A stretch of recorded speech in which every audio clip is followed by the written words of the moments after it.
సంవత్సరాల తరబడి ఎన్ని మందులు వాడినా మీ మోకాల నొప్పులు తగ్గట్లేదా? ప్రాణ పెయిన్ క్లినిక్ లో అత్యాధునిక చికిత్స. Welcome to Suman TV. నేను మీ విజయాన్ని. గతంలో అంటే మే 13న ఎలక్షన్స్ అయితే కంప్లీట్ అయిపోయాయి. దీనిపైన ప్రజల అభిప్రాయం తెలుసుకున్నాం. ఎవరు సీఎం గా గెలిస్తే బాగుంటుంది, ఎవరు వస్తారనే అభిప్రాయం వాళ్ళని ప్రజలను అడిగే తెలుసుకున్నాం. ఎలక్షన్స్ అయితే పూర్తి అయిపోయాయి. ఎవరు వస్తారని మీరు అనుకుంటున్నారు? మళ్ళా రెండోసారి కూడా వైఎస్ జగన్మోహన్ రెడ్డి గారు ప్రజలకు సేవ చేసేందుకు ముందుకు రావడం. 4వ తేదీ మళ్ళా జగన్మోహన్ రెడ్డి గారు మళ్ళా సెకండ్ టైం సీఎం గా రెడీగా ఉన్నారు. ప్రజలు కూడా వన్ సైడ్ గా జగన్మోహన్ రెడ్డి గారి సంక్షేమ పథకాలు అందుకున్న ప్రతి ఒక్క పేద కుటుంబం కానీ ప్రజలకు మేలు జరిగిన ప్రతి కుటుంబం కూడా జగన్మోహన్ రెడ్డి ఫ్యాన్ గుర్తు పైన ఓటు వేస్తున్నారు. డెఫినెట్ గా 4వ తేదీ సీఎం గారు మళ్ళా వన్స్ అగైన్ మళ్ళా జగన్మోహన్ రెడ్డి గారు సీఎం అవుతారు ఖాయం. మీరు ఇంత ధీమాగా చెప్తున్నారు కదా, ఏం కారణం ఏంటి? ఎందుకు ప్రజలకి సంక్షేమ పథకాలు 2.5 సంవత్సరాల కరోనాలో ఏ రాజకీయ నాయకులు కూడా ముందు రాలేదు. అటువంటి సమయంలో కూడా ప్రజలకు ఇచ్చిన మాటికి కట్టుబడి ఉన్న నాయకుడు జగన్మోహన్ రెడ్డి గారు. అదేవిధంగా ప్రజలకు ఎటువంటి దారి వ్యవస్థ లేకుండా నిరంతరం ప్రజలకు ఇచ్చిన మాటి కట్టుబడి ఉండి ప్రజలకు ఇచ్చిన స్కీములకి అప్డేట్ టైం టు టైం ఇవ్వడం ప్రజలే స్వచ్ఛందంగా ఎన్నుకున్నారు. అంటే ఎటువంటి సందేహం లేదు. ప్రజలే 100% వన్స్ అగైన్ జగన్మోహన్ రెడ్డి గారికి ఇంకా ఒక ఆప్షన్ కూడా ఇవ్వడం జరిగింది. 2024లో ఎలక్షన్స్ అయితే ప్రశాంతంగా పూర్తయిపోయాయి. ఎవరు వస్తారు అనుకుంటున్నారు మీరు? సార్ జగన్ వస్తాడు సార్ ఖచ్చితంగా. ఎందుకు అంత ధీమాగా? ఎందుకంటే సంక్షేమ పథకాలు, అదే విధంగా అభివృద్ధి, అదే విధంగా వాలంటీర్స్ వ్యవస్థను పెట్టి పల్లెల్లో ప్రతి గడపకు వాలంటీర్ వ్యవస్థ పోయి వాళ్ళ సమస్యలు తెలుసుకొని వాళ్ళకున్న సమస్యలను తీసుకొచ్చి ప్రభుత్వ దృష్టికి తీసుకెళ్లారు. కాబట్టి ఖచ్చితంగా జగన్మోహన్ రెడ్డి వస్తారని ధీమా. 3 ఎలక్షన్లు అయిపోయినాయి కదన్నా, నెక్స్ట్ ఏ పార్టీ అధికారంలోకి వస్తే బాగుంటుంది అనుకుంటున్నాను? టీడీపీ ప్రభుత్వం వస్తే బాగుంటుంది కదా. ఎందుకోసం అంటారు? అది మన సంక్షేమ పథకాలు కానివ్వండి, పేదల అభివృద్ధికి కానివ్వండి, చంద్రబాబు నాయుడు వస్తే చాలా బాగుంటుంది. అడ్మినిస్ట్రేషన్ కానివ్వండి, ఏదైనా ఒక విద్య వైద్యం గురించి కానివ్వండి, ఏదైనా చంద్రబాబు నాయుడు వస్తే అన్ని విధాల అందరికీ బాగుంటుందని కోరుకుంటున్నాం మేము. అదేవిధంగా ఇప్పుడు మనము జగన్మోహన్ రెడ్డి పరిపాలన చూసాం. ఆ రోజు ఏం చెప్పాడు? మా నాయన కన్నా నేను బాగా చేస్తానన్నాడు. ఏం చేశాడు? పేదలు పట్టగొట్టినాడు. ఒక మందు ఏం చెప్పినాడు? ఎలక్షన్లకు ముందు నేను బ్యాన్ చేసే మళ్ళీ వచ్చి ఎలక్షన్లో నేను ఓటు అడతా అన్నాడు. ఎక్కడ చేసినాడు? 100 200 చేసినాడు. 200 500 500 1000 చేసి ప్రజల రక్తాన్ని తాగేస్తున్నాడు. అటువంటి నాయకుడు ఏం మనకి మంచి చేస్తాడు చెప్పండి? ఏది ప్రతి ఒక్క దాంట్లో ప్రతి ఒక్కటి రేట్లు మీద చేసినాడు. డీజిల్ పక్క రాష్ట్రంలో పెట్రోల్ డీజిల్ కర్ణాటకకి ఇక్కడికి ఎంత 10 రూపాయలు 12 రూపాయలు తేడా ఉంది ఒక లీటర్కి. అదే మనము ప్రతిరోజు బండి కానీ, ఆటో కానీ, మోటార్ సైకిల్ ఏవైనా కానీ ఎత్తుకోండి, ప్రతి ఒక్కరు పట్టుకుంటారు. నెలకు మనం ఎంత పెడతామో మనకి ఎంత డబ్బులు లాస్ అవుతుంది. అదొక్కసారి ఆలోచించారు. ఎలక్షన్లు అయిపోయినాయి, ఇంకా తెలుసుకుంటే ఇంకా ఒక వారం 10 దినాల్లో ఇంకా రిజల్ట్ రాబోతున్నాయి. ఎవరు అధికారంలోకి రావచ్చు అనుకుంటున్నారు, లేదంటే ఎవరు వస్తే బాగుంటుంది అనుకుంటున్నారు? జగన్. ఎందుకోసం? ఏదో మంచి చెడ్డ చూస్తాను, అందుకని జగనే చూస్తే బాగుంటుంది. ఇప్పుడు ఎలక్షన్లు అయిపోయినాయి కదన్నా, లాస్ట్ వారం అది నెక్స్ట్ ఏ పార్టీ అధికారంలోకి వస్తే బాగుంటుంది అనుకుంటున్నారు? మాకు టీడీపీ వస్తేనే బాగుంటుంది అనుకుంటున్నాను. ఎందుకోసం అంటే సంఖ్యం ఇది కొన్ని పథకాలు బాగున్నాయి. 6 ఇది అనేసి పెట్టినాడు. పథకాలు బాగానే ఉన్నాయి. లేడీస్కి వచ్చింది బస్సు ఫ్రీ బస్సు తింది. మళ్ళీ గ్యాస్ మూమెంట్ ఇది. రైతులకు వచ్చిందను 20,000 ఇవ్వడము. ఈ కొన్ని రైతు మూమెంట్లో కాబట్టి మాకు కొంచెం పథకాలుగా బాగుంటాయని. దీంట్లో ఏమంటే ఒక పథకం వచ్చింది లేదు, పోయింది లేదు. దానివల్ల అనేసి మాకు టీడీపీ వచ్చింది, జగన్ గెలిస్తే బాగుంటుంది అనేసి మేము అనుకుంటున్నాం.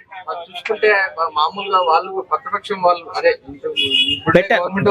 పెట్టారు, ఆల్రెడీ వాళ్ళు పెట్టినారు, లేదని లేదు.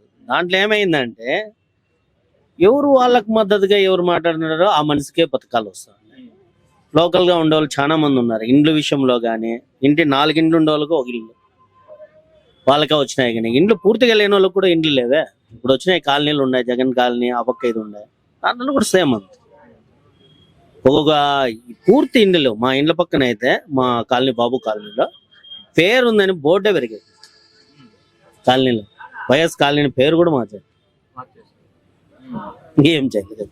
దాన్ని తిరగబడితేమా వేరేగా ఉంటుంది, అందరితో మాట్లాడితేమా హ్యాపీగానే ఉంటుంది. అది దాంట్లో పోతా ఉండదు. అంతేగాని ఇంక వేరే విషయంలో ఏం లేదు.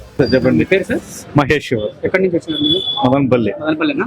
సో మదనపల్లి అయితే 2024లో ఎన్నికలు అయితే పూర్తి అయిపోయాయి. ఓకే, ఎవరు వస్తే బాగుంటుందని మీరు అనుకుంటున్నారు? ఏమో జగన్ వస్తే బాగుంది అనుకుంటా. ఆయన గెలుస్తారనుకుంటారా? 100%. ఎలా చెప్పగలరు? ఎలా చెప్పగలరు అంటే వీళ్ళు అనుకుంటున్నారు ప్రతిపక్షాలు 80% అయిపోయింది. ఎప్పుడు గానీ ఏది గానీ రూలింగ్ పార్టీగా ఎక్కువ ఓటింగ్ శాతం జరిగితే గవర్నమెంట్ పైన వ్యతిరేకత వస్తాయని చెప్తారు. కానీ ఈసారి వచ్చి ఈ వ్యతిరేకత వచ్చి హిస్టరీ రిపీట్ చేస్తారు జగన్మోహన్ రెడ్డి గారు. ఇది వచ్చిన 80% వచ్చి వన్ సైడ్ వార్ టైప్ లో వైఎస్ఆర్ పార్టీకే ఓట్లు పడతాయి. కానీ ఎంతసేపు ప్రతిపక్షాలు తెలుగుదేశం కానీ బీజేపీ కానీ టీడీపీ కానీ ఏమి మంచి చేసినా గవర్నమెంట్ వ్యతిరేకిస్తారు. కాబట్టి వాళ్ళ విషయాలతో ఎంతసేపు ఉన్నారు. ప్రజలు పార్టీలు వ్యతిరేకత ఉన్నాయి కానీ ప్రజలు అయితే జగన్మోహన్ రెడ్డి గారి మీద వ్యతిరేకత అయితే లేదు. ఎంతసేపు జై జగన్ జైనా అంటారు తప్పితే ఎమ్మెల్యేలు కానీ ఎంపీల పైన కాదు. వాళ్ళకి ఎంతసేపు ప్రజలకు జగన్ ఫ్యాన్ గుర్తు ఆ రెండే కలిసి వస్తాయి, ఆ రెండే చేస్తారు. అంత తప్పితే వీళ్ళు చెప్పినట్టుగా మాకే వస్తాయి కూటమి గెలుస్తుంది అనే టైప్ లో మాత్రం లేదు. వీళ్ళ అభిప్రాయాలు ఉండొచ్చు కానీ ప్రజల అభిప్రాయాలు మాత్రం జగన్ మోహన్ రెడ్డి గారే ఉన్నారు. వాళ్ళ గుండెల్లో అంతా ఉన్నారు. అంత తప్పితే వీళ్ళు వచ్చే ప్రసక్తే లేదు. కూటమి అనేది ఉండొచ్చు కానీ జగన్మోహన్ రెడ్డి వన్ సైడ్ లాగా అయిపోయినాయి. ప్రజలు అయితే వ్యతిరేకత ఎక్కడ వస్తుందంటే గవర్నమెంట్ పైన ఉండేది అది. కానీ జగన్మోహన్ రెడ్డి వ్యతిరేకత ఉంటే ప్రజలు అప్పుడు కూటమి వస్తుంది. అంతేగాని ప్రజలు అయితే వన్ సైడ్ ఉన్నారు. జగన్మోహన్ రెడ్డి అయిపోయి ఉన్నారు కానీ వీళ్ళ కూటమి వైపు అయితే లేరు. కాబట్టి ఎంతసేపు జగనే వస్తారు. ఇక్కడ 100% గెలుస్తారండి. నిసార్ అహ్మద్ గెలుస్తాడు. ఇక్కడ మా ఎంపీ గారు మిథున్ రెడ్డి గారు కూడా. ఇటు 7 ఎంపీ కాన్స్టిట్యూషన్ లో 7 నియోజకవర్గాల్లో వైఎస్ఆర్ పార్టీ గెలుస్తుంది. ప్రజల వ్యతిరేకత అయితే లేదు పార్టీలో కానీ పార్టీ పైన కానీ జగన్మోహన్ రెడ్డి పైన. ఇప్పుడు ఎలక్షన్లు అయిపోయినాయి కదన్నా, నెక్స్ట్ ఏ పార్టీ అధికారంలోకి వస్తే బాగుంటుంది అనుకుంటున్నారు? మనము జగన్మోహన్ రెడ్డి వస్తే మంచిది. అమ్మ ఒడి, ఈ రైతు భరోసా, ఇవి స్కూళ్ళు డెవలప్మెంట్, అమ్మ ఒడి ఇవన్నీ వేసినాడు. కాబట్టి ఆయన వస్తేనే ప్రభుత్వం బాగుంటుంది అనుకుంటాము. చంద్రబాబు నాయుడు చెప్తాడు, ఒకటి చేయడు. అందుకు ప్రజలు కూడా నమ్మటం లేదు. ఈసారి పథకాలు ఇచ్చి బాగా అందరికి న్యాయం చేసినారని అంటున్నారు. ఈసారి నెక్స్ట్ వచ్చినా కూడా తర్వాత కూడా సేమ్ పథకాలే ఇస్తారని చెప్తున్నారు. మళ్ళీ అంటే మామూలుగా సర్వే ప్రకారం తీసుకుంటే మళ్ళీ కూడా జగన్ గారు ఇదే పథకాల మీద వెళ్తున్నారు. మళ్ళీ అప్పుల పాలు చేస్తారు అని అంటారు. దానికి ఏమంటారు? అప్పుల పాలు చంద్రబాబు నాయుడు అన్నారు. ఇప్పుడు ఈ పథకాలు ఇచ్చినాడు జగన్మోహన్ రెడ్డి, శ్రీలంక అయిపోయింది అన్నాడు. ఇప్పుడు ఈయన ఇన్ని పథకాలు చెప్తా ఉన్నాడే, ఇప్పుడు ఇది శ్రీలంక కాదా? అవుతుంది కదా శ్రీలంక. ఆయన చెప్పినా ప్రజలు నమ్మరు. ఆయన ఒక తూరి ప్రజలకు ఇచ్చినాడు ఏటు, కాబట్టి వాళ్ళకు ఒప్పుకోరు. అంటే ఇప్పుడు ఇంతవరకు వైఎస్ఆర్ కాంగ్రెస్ పార్టీ వచ్చినప్పుడు అభివృద్ధి లేదు, అసలు అభివృద్ధి చేయట్లేదు అని చెప్పి అంటున్నారు. ఏం అభివృద్ధి కావాలా? సచివాలయంలో కట్టినలేదా? సచివాలయంలో ఉద్యోగాలు లేవా? ఇంకంతకన్నా ఉద్యోగాలు ఎవరు ఇచ్చినారు? వీని అన్ని ఇచ్చినాడు చంద్రబాబు నాయుడు, ఏమీ లేదు కదా. ఏమీలా వీనన్నా పథకాలు ఇచ్చినాడు. అంతా ప్రజలకు అవాతాతలకు పింఛన్లు ప్రతి ఒక్క ఇంటికి 1,00,000 2 లక్షలు వచ్చినాయి. ఇంకా దానికన్నా ఇంప్రూవ్మెంట్ ఏం చేయాల? ఇవే కాలేజీలు 4-5 కట్టినాడు. చంద్రబాబు నాయుడు పీరియడ్లో కట్టలా, జగన్మోహన్ రెడ్డి పీరియడ్లో కట్టినారు. అదంతా అభివృద్ధి కదా. హాస్పిటల్లో ఆడిపోయినా బాగున్నాయి. టయానికి డాక్టర్లు ఉంటా ఉన్నారు, ప్రజలు బాగా చూస్తా ఉన్నారు. అవన్నీ అభివృద్ధి కదా. ఇంతకుముందు ఖచ్చితంగా వైఎస్ఆర్సీపీ అధికారంలోకి వస్తుంది అనుకుంటున్నారు మీరు? కరెక్ట్ గా వస్తుంది. ఓ 4-5 సీట్లు తగ్గినా వైసీపీనే వస్తుంది. నమస్తే తాత. ఇప్పుడు ఎలక్షన్లు అయిపోయినాయి కదా, నెక్స్ట్ ఏ పార్టీ అధికారంలోకి వస్తే బాగుంటుంది అనుకుంటున్నారు? మాకు వైసీపీ వస్తేనే మంచిది అనుకుంటాను. ఆయన అభివృద్ధి పనులు కడుపులో 3 నెలలు బిడ్డ కాడి నుంచి సత్యం ముచిలో ఉందనుక ప్రతి ఒక్కరికి గవర్నమెంట్ సహాయం అందింది. కాబట్టి ఆయనే వస్తే మాకు మంచిది అనుకుంటాను. అనుకుంటాను. జగన్ చెప్పింది చేస్తాడు. ఆయన చెప్పింది ఏది మిస్ చేయలేదు. అందుకని ఆ ప్రభుత్వమే వస్తే మాకు మంచిది అనుకుంటాం. ఎలక్షన్లు అయిపోయినాయి. చెప్పండి. ఎలక్షన్లు అయిపోయినాయి. నెక్స్ట్ ఏ పార్టీ అధికారంలోకి వస్తుంది అనుకుంటారు? వస్తే ఏది వస్తే బాగుంటుంది? నాకు పైన వచ్చి బీజేపీ రావాలా, కింద వచ్చి చంద్రబాబు నాయుడు తెలుగుదేశం పార్టీ రావాలి. ఖచ్చితంగా రాను వస్తుంది. అంత కాన్ఫిడెంట్ గా చెప్తాను. కాన్ఫిడెంట్ గా చెప్తాను. మరి ఎందుకోసం అంటారు? మాకు ముందు నుంచి కూడా మాకు మంచి చెడ్డకి చిన్నబన్నాళ్ళకి ఉపయోగపడేది ఒక తెలుగుదేశం పార్టీ. మాకు ముందు నుంచి కూడా మా పిల్లల కాడి నుంచి వ్యవసాయాల కాడి నుంచి సేద్యాల కాడి నుంచి మాకు సహాయపడింది చంద్రబాబు నాయుడు తెలుగుదేశం పార్టీ. మళ్ళీ మిగతా వచ్చినప్పుడు మాకు పిల్లలకు కానీ మాకు సేద్యాలకు కానీ దేనికి కానీ ఉపయోగపడాల. అంతా వాళ్ళ దీంట్లో వాళ్ళు పెద్ద పెద్ద వాళ్ళుగా వాళ్ళు చూసుకుంటా ఉంటారు కానీ సన్నా బన్నాళ్ళు ఎవరిని పట్టించుకోరు. ఏం పేరన్నా? నా పేరు కోటూరు ఈశ్వర్. ఎవరు మీరు? మాది మదనపల్లి మండలం విలేజ్ పక్కన పెంచుపాడు పంచాయతీ వాసంవారిపల్లి. ఓకే, ఇప్పుడు 2024లో ఎలక్షన్స్ అయితే పూర్తయిపోయాయి. సో ఎవరు వస్తారని మీరు అనుకుంటున్నారు? వైఎస్ జగన్మోహన్ రెడ్డి ఒక్కడే. ఈ కూటమంతా ఇక్కడ ఎట్టి పరిస్థితుల్లోనూ కనీసం 10 సీట్లు కూడా రావు స్టేట్ లో. ఇంత గట్టిగా ఎలా చెప్పబోతున్నారు? అదంతే. ఎందుకంటారా? దానికి చాలా కారణాలు ఉన్నాయి. 2019లో జగన్మోహన్ రెడ్డి సీఎం గా ప్రమాణ స్వీకారం చేసినప్పుడు 2 సంవత్సరాలు కరోనా టైంలో ఈ రాష్ట్రంలోనే ఉంటూ ప్రతి ఒక్క మనిషికి, ప్రతి ఒక్క వ్యక్తికి దగ్గరుండి అందరికీ వైద్యపరంగా కావచ్చు అన్ని విధాల ఆదుకున్న వ్యక్తి, చెప్పిన పథకాలన్నీ నెరవేర్చిన వ్యక్తి. వాళ్ళలాగా హైదరాబాద్ వెళ్ళిపోయేసి కరోనా టైంలో 2 సంవత్సరాలు తలదాపుకొని వచ్చేసి ఓట్లు అడిగేసినంత మాత్రాన ఈ రాష్ట్రంలో ఎవరు ఆదరించరు, ఓట్లు వేయరు, వాళ్ళు గెలిపించరు. మా జగన్మోహన్ రెడ్డి గారు ఖచ్చితంగా 9వ తేదీ ప్రమాణ స్వీకారము 8:38 మా హైకమాండ్ కూడా చెప్పినారు.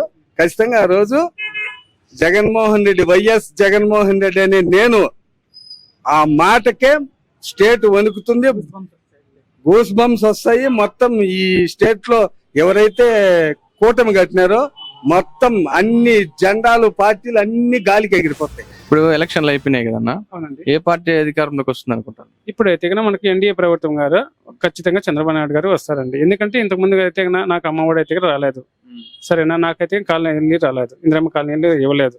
నేను ఎందుకంటే బయట ఉన్నాను, ప్రైవేట్ ఉద్యోగస్తులు అని చెప్పేసి నాకు ఇవ్వడం లేదు. నాకు 2 ఆడపిల్లలు ఉన్నారండి. 2 ఆడపిల్లలు ఉన్నారండి. ఇద్దరు గవర్నమెంట్ స్కూల్ అండి, ఎలిమెంటరీ స్కూల్ అని ఉన్నారు. ఓ పాప 10th క్లాస్, ఓ పాప 6th క్లాస్ జరుగుతుంది. బట్ ఏమంటే నాకైతే ఏం రాలేదండి. దానికి ఏమంటే కానీ నేను కానీ అది కష్టపడేసి చెప్పినాను వాళ్ళకి, కానీ ఏదైనా సచివాలయంకి వెళ్ళేసి నేను చేస్తే కానీ లేదండి నాకేం రాలేదండి. వాళ్ళకి ఎందుకు వాలంటీర్లు అడిగాను, వాలంటీర్లు అడిగినా కానీ వాళ్ళు అదే చెప్తున్నారండి, వస్తుంది అని చెప్పి రాలేదండి. నాకేం బెనిఫిట్స్ అయితే కానీ లేదండి.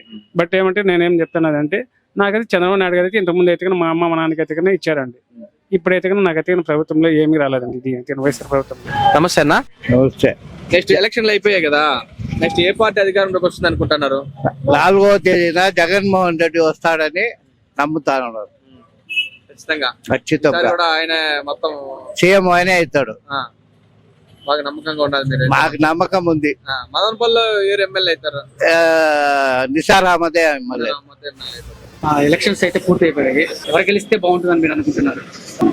మన ఆంధ్రప్రదేశ్లో 4వ తేదీ తర్వాత మన ప్రియతమ నాయకుడు జగన్మోహన్ రెడ్డి గారు ముఖ్యమంత్రి అవుతారు. ఆయన చేసినటువంటి పథకాలు ఆయన ముందరికి తీసుకెళ్ళినాయి కాబట్టి ఇది వరకు అంటే ఎక్కువగా సీట్లు వస్తాయని, తర్వాత పబ్లిక్ యొక్క ఆలోచన విధానం అలా ఉంది. మదనపల్లిలో నిజార్ అహ్మద్ సార్ గారు అధిక మెజార్టీతో గెలవబోతున్నారు. సార్ నమస్తే సార్. సార్ చూడ్డానికి మీరు చాలా పెద్దగా ఉన్నారు, రాజకీయాల్లో కూడా మీకు మంచి అనుభవమే ఉంటది. సార్ 45 ఏళ్ళు 50 ఏళ్ళు 35 ఏళ్ళలో సర్పంచ్ కాంగ్రెస్. అవునా సార్? 2 తూర్లు సర్పంచ్, ఒక తూరి market yard chairman, vice chairman, ఒక తూరి ఆరోగ్యవరం సొసైటీ, 7 గ్రామాలకు. అయితే మీకు చాలా ఎక్స్పీరియన్స్ ఉంటుంది. సో ఇప్పుడు జరిగినాయి కదా 2024లో ఎన్నికలు, సో ఎవరు రాబోతున్నారని మీరు అనుకుంటున్నారు? తప్పకుండా జగనే వస్తుంది. ఎలా చెప్పగలరు సార్ అంత గట్టిగా? ఆయన చేసిన పథకాలు అట్లున్నాయి. అది ఆయన చేసింది కూడా ఫీజు రిబేర్మెంట్, అలాంటి ఆరోగ్యశ్రీ ఇట్లాంటివన్నీ కూడా ఆయన కొంచెం కలిసి వచ్చేది. ఆయన ఒకటి చేసింటే ఈయన 2 చేసినాడు. అదంతా కలిపితే చంద్రబాబు నాయుడు నిల్లు ఏం చేయలే. ఆయన ఊరికే అంత తప్పుడు మాటలు, తప్పుడు వ్యవహారాలు మాట్లాడుకుంటా వాళ్ళ ఇలా బెదిరించుకుంటా ఇది చేసినాడు. కానీ కష్టపడి పని చేసినలా ప్రజల అభిమానం కోల్పోయినాడు.